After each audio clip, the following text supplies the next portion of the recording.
मनीष कर प्रेरणा कहीं मो बापा बो पाखे तो मिलूनी से पुओ मैंने उत्क्षिप्त होकर कहते तमें मो कौन रखी तमें मो कौन कर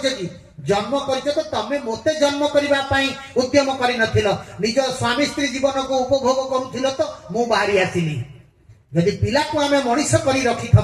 मनीष कर गढ़ी तोड़ी यही हूँ आध्यात्मिक साहित्य संसद उद्देश्य ये जो सेविंग आपण करूचंती साहित्य माध्यम रे आध्यात्मिक साहित्य माध्यम रे आपण को पिला आपण को दोष दे पारिबनी से अनुभव करिवो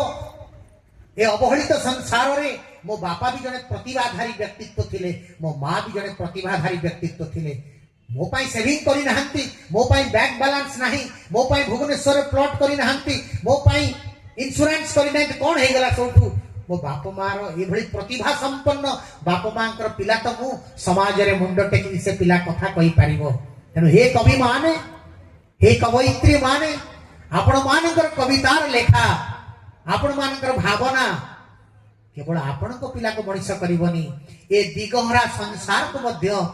आलोक वर्तिका प्रदान करिवो दिग्दर्शन प्रदान करिवो तेनु आध्यात्मिक कविता पाठोत्सवर अंतर्निहित सुप्त चेतनार अभिव्यक्ति मु आपण मानक निकट रे परिप्रकाश कली परवर्ती कवि बर्षियान कवि आसुछंती तांकर कविता मो हृदय रे तुमे श्याम प्रसाद बोस महोदय बड़ा सुंदर कवि भारी सुंदर तांकर लेखा गत थर आध्यात्मिक कविता पाठोत्सव रे देखिथिले बड़ा सुंदर अंतर को छुईला भली तांकर कवितार शब्द संयोजन जहाउ आज राज्य स्तरीय आध्यात्मिक कविता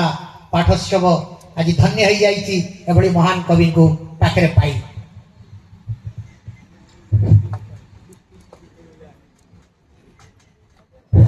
जय जगन्नाथ उपस्थित समस्त सारस्वत